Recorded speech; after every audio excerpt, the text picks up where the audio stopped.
بسم اللہ الرحمن الرحیم۔ السلام علیکم ورحمۃ اللہ وبرکاتہ۔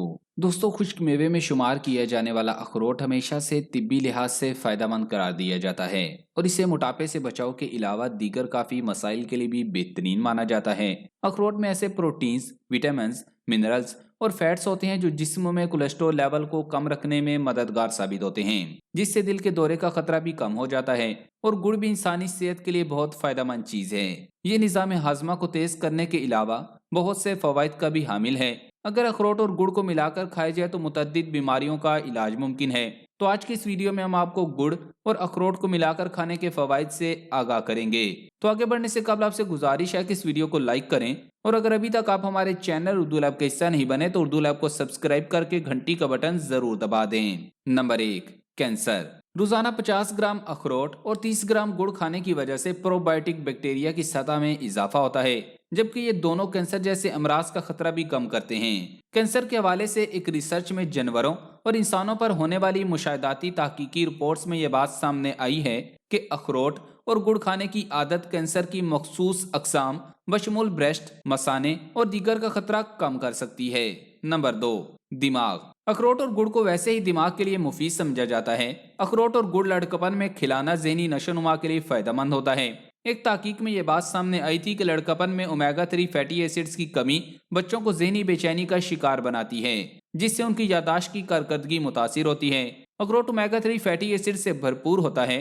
اگر اس کے ساتھ گڑ شامل کر دیا جائے تو یہ دونوں چیزیں بچوں کے بالغ ہوتے دماغ کی کارکردگی کو بہتر بناتے ہیں۔ جانوروں اور ٹیسٹ ٹیوب تحقیقی رپورٹس میں دریافت کیا گیا کہ اخروٹ اور گڑ میں موجود غذائی اجزاء دماغی ورم اور تکسیدی تناؤ میں کمی لاتے ہیں۔ معمر افراد پر ہونے والی ریسرچ میں اخروٹ اور گڑ کھلانے کی عادت کو بہتر دماغی افعال سے منسلک کیا گیا۔ نمبر 3، مردوں میں بانجھپن۔ جنک فوڈ کا زیادہ استعمال مردوں میں سپرم افعال کو متاثر کرنے سے منسلک کیا جاتا ہے، مگر اخروٹ کھلانے سے سپرم کی صحت کو بہتر بنانے میں مدد مل سکتی ہے۔ ایک جدید ریسرچ میں بتایا گیا کہ اخروٹ اور گڑ کھلانے کی عادت کے نتیجے میں جسم میں ایسے کیمیکلز کی کمی آتی ہے جو خلیات کو نقصان پہنچا کر مردوں میں بانجھپن کا باعث بنتے ہیں۔ محققین کا کہنا ہے کہ اخروٹ اور گڑ کھلانا اس مسئلے پر قابو پانے میں مددگار ثابت ہوگا۔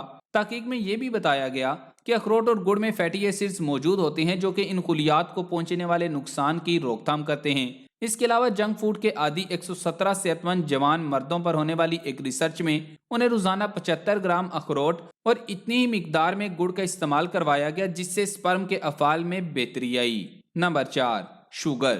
اخروٹ میں فیٹی ایسڈز کی مقدار زیادہ ہوتی ہے، جبکہ گڑ کیلوریز کے حوالے سے بہترین ہے، تو اگر لوگ روزانہ اس کو کھائیں تو ان کا میٹابولک نظام بہتر حالت میں رہتا ہے۔ اخروٹ اور گڑ کھلانے سے خون کی شریانوں کے افعال میں بہتری آتی ہے۔ مشاہداتی رپورٹ سے اندیا ملا ہے کہ اخروٹ اور گڑ کھلانے سے شوگر ٹائپ 2 کا خطرہ کم ہو جاتا ہے۔ شوگر کے 100 مریضوں پر ہونے والی ایک ریسرچ میں ان افراد کو 3 ماہ تک روزانہ ایک کھانے کا چمچ اخروٹ کا تیل اور گڑ استعمال کروایا گیا، جبکہ ان کی معمول کی شوگر کی ادویات اور متوازن غذا کے استعمال جاری رکھا گیا۔ 3 ماہ بعد ان افراد کے خالی پیٹ بلڈ شوگر کی سطح میں 8% کمی آئی۔ نمبر 5، سفید بال۔ اومیگا 3 فیٹی ایسڈ اور وٹامن ای سے بھرپور اخروٹ آپ کے بالوں میں نمی برقرار رکھنے میں مددگار ثابت ہوتے ہیں۔ اس کے علاوہ گڑ میں کاپر کی مقدار بھی کافی ہوتی ہے جو بالوں کے قدرتی رنگ کو برقرار رکھنے میں مدد دیتا ہے، جبکہ اس منرل کی کمی آپ کے بالوں کو قبل از وقت سفید کر سکتی ہے۔ نمبر 6، امراض قلب۔ اخروٹ اور گڑ کو ملا کر کھانا خون کی شریانوں کے نظام کے لیے انتہائی فائدہ مند ہے۔ روزانہ کی بنیاد پر 50 گرام اخروٹ اور تھوڑا سا گڑ کھانا بلڈ پریشر کو کم کرنے میں مدد دیتا ہے، جس سے ہارٹ اٹیک اور فالج کا خطرہ کم ہو جاتا ہے۔ اسی طرح ان دونوں کو ملا کر استعمال کرنے سے جسم کے لیے نقصان دہ کولیسٹرول کی سطح کم ہوتی ہے اور فائدہ مند کولیسٹرول کی مقدار میں اضافہ ہوتا ہے۔ نمبر 7، جوڑوں کا درد۔ اگر آپ جوڑوں کے درد میں مبتلا ہیں تو اخروٹ اور گڑ آپ کے لیے انتہائی مفید غذا ہیں۔ اگر آپ جوڑوں کے درد کی صورت میں ان دونوں کو پیس کر گرم دودھ میں ملا کر پینا شروع کر دیں تو یہ آپ کی ہڈیوں کو مضبوط بنائے گا اور جوڑوں کی درد میں راحت کا باعث بنے گا۔ اس کے علاوہ تھکاوٹ ختم کرنے کے لیے بھی اخروٹ اور گڑ کا استعمال نہایت مفید ہے۔ گڑ میں کیلشیم اور فاسفورس پایا جاتا ہے جو کہ ہماری ہڈیوں کو مضبوط بناتا ہے۔ نمبر 8، گنجپن۔ مختلف ریسرچز میں یہ بات سامنے آئی ہے کہ اخروٹ کے تیل اور گڑ کے استعمال کا معمول بنانا گنجپن کے مسائل سے دور رکھنے میں مدد دیتا ہے، جبکہ اخروٹ کا تیل سر پر لگانے سے بالوں میں خشکی کا مسئلہ بھی سامنے نہیں آتا۔ نمبر 9، ورم۔